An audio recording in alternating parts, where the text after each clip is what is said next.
శ్రీరామ నృత్యాలయం భాగ్యశ్రీ సాయి గురు ఆధ్వర్యంలో గజ్జ పూజ మహోత్సవం భద్రాచలం పట్టణంలోని శ్రీ దుర్గా గాయత్రి త్రిశక్తి పీఠం నందు దైవాజ్ఞ కెవి సుబ్రహ్మణ్య శర్మ పండిత బ్రహ్మ కామవరపు శివ శ్రీరామ విశ్వతేజ శర్మ పూజ కార్యక్రమం నిర్వహించారు. ఈ కార్యక్రమంలో పిల్లలు అధిక సంఖ్యలో పాల్గొని పూజలు నిర్వహించారు.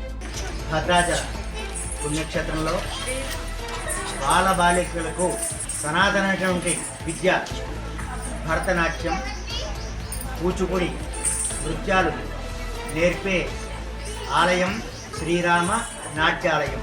భాగ్యశ్రీ సాయి ప్రధానంగా ఆమె నేర్పుతూ ఉంటారు. అటువంటి కార్యక్రమాలన్నీ కూడా అమ్మవారి సన్నిధానంలో వీళ్ళు స్టేజ్ ఎక్కే ముందుగా గజ్జ పూజా మహోత్సవం అనేది ఒక మహత్తరమైన కార్యక్రమం ఇక్కడ ఉంటుంది.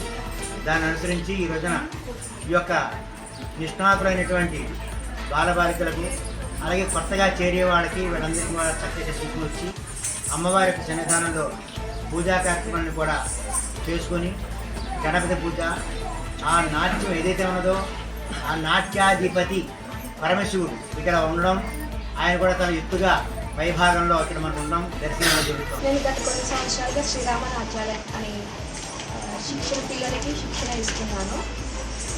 ఇదే విధంగా పిల్లలందరూ ఎంతో మంచిగా నేర్చుకోవాలి, పేరెంట్స్ సపోర్ట్ కూడా ఉండాలి అనేసి కోరుకుంటున్నాను. జై శ్రీరామ్.